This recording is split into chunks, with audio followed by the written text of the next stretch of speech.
the pops and the bangs that come out of this car now are so ridiculous.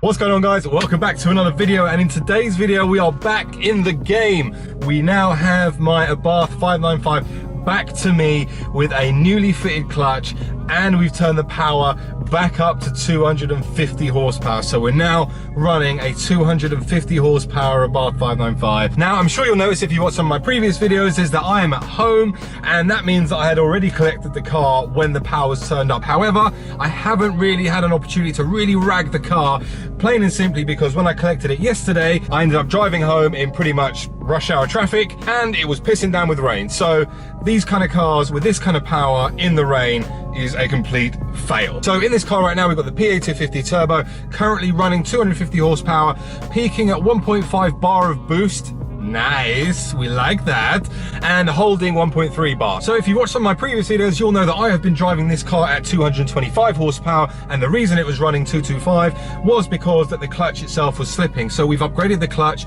We're now running a CG Motorsport half paddle, half organic clutch. Pro Alpha told me it was the right thing to do, so I've done it. So now will be the first proper time I'm going to give this car a hoon again. So I think without further ado, let's get going. Oh shit. Oh, what a loser. I could blame the clutch, or I'd just say that I'm a shit driver. You choose. So take two of that. Let's get going. So what we're going to do now is I'm going to take the car, I'm going to jump on the motorway, so you're going to see what this is like on the motorway as well. But also, I'm going to try and find some nice national speed limit roads to give you guys a bit of a feel as to the punch of a 250 brake horsepower car. Now, there's a couple of things I also just want to mention, two things in particular, a bit of admin, we'll get it out of the way. First one is, a few of you have said that they didn't realise I had an Instagram account. So for those people, I'm leaving my Instagram username here, so you can have a look. I normally put it at the end of my videos, but if you don't like me and you only watch the first 3 minutes of the video, fair enough, you'll never see my Instagram login. For those of you who are loyal, you see them all, so you know exactly what my Instagram username is. And the second thing is something that the guys from Modified Abarth have asked me to mention, and I put it on my Instagram, but also just a reminder that if you guys have an Abarth and you're in the UK, there's going to be a Abarth UK summer meet at the Coventry Transport Motor Museum on the 2nd of July at 10 AM in the morning. So save the date. If you've got an Abarth, love to see you down there. So that's the admin out of the way. Let's get back to the driving. Let me join the motorway, and I'll give you a couple of hoons in my 250 horsepower car.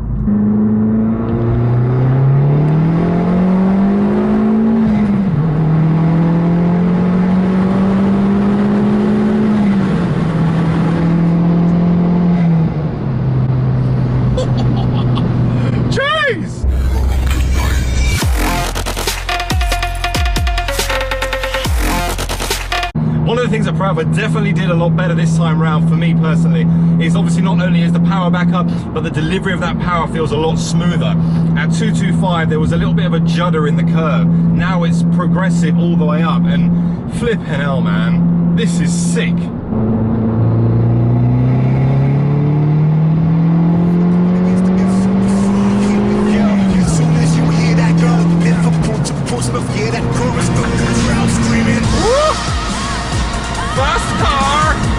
I must admit that the clutch will get a little bit will take a bit of getting used to, but we'll get there. And I've come off the motorway because that was a bit of a fail, seeing as it's Friday afternoon, 4:30, everyone's going home for the weekend, and I decided to join.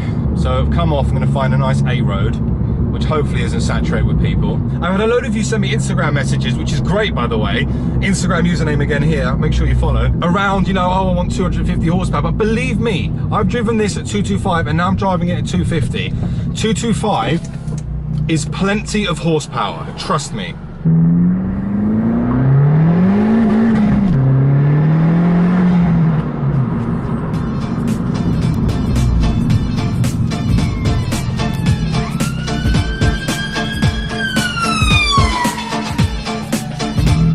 for me.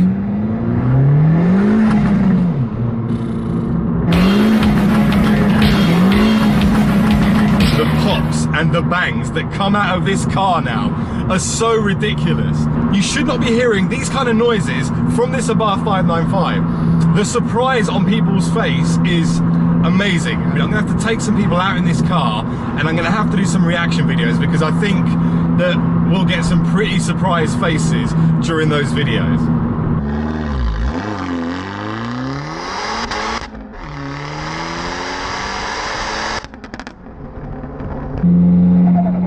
It's just turned into such a bonkers car.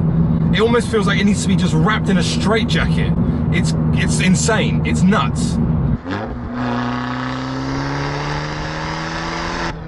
I think my concentration levels now when driving this car have had to be heightened so much just because it's almost scary sometimes. The front end gets light because of how much the front is lifting, and it's incredible because you're literally having to fight the steering wheel. And I said it before, it's like an old school RS Turbo because you're literally just fighting for dear life with this thing now.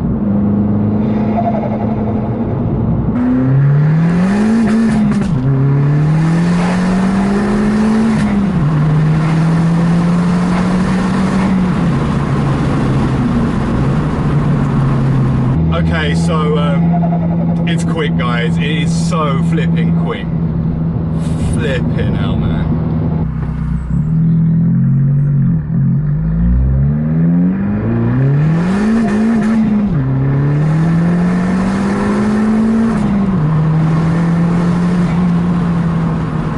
Do you know what? The concentration face. I'm like holding this thing on the road. It's mental.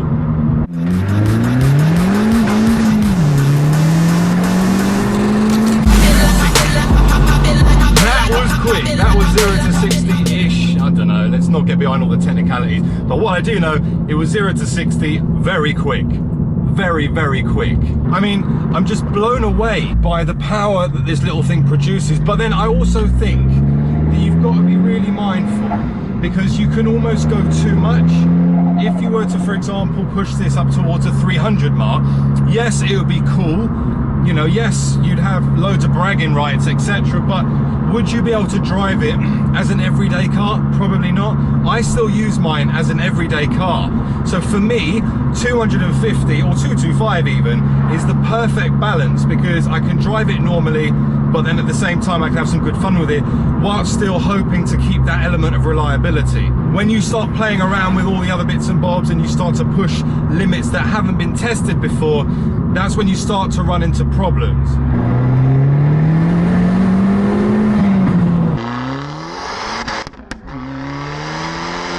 But each time that I put my foot down in this, it almost triggers the smile on my face. And I know loads of you guys in the last video you almost smiled with me when I took the car out for the first drive, which was obviously when I picked it up from Pro Alpha, because it was amazing.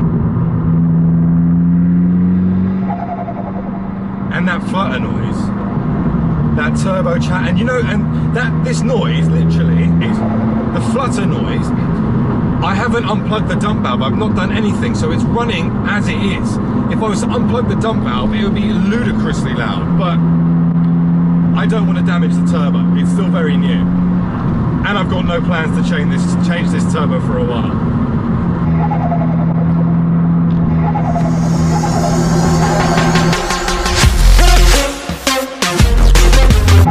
Alright guys, we'll do one last blast before I sign off.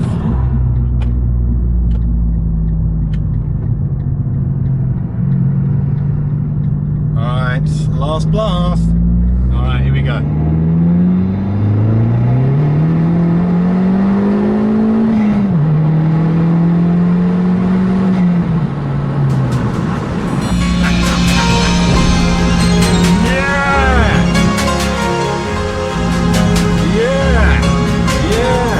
So guys, quick summary. So, is there much difference between the 225 and 250?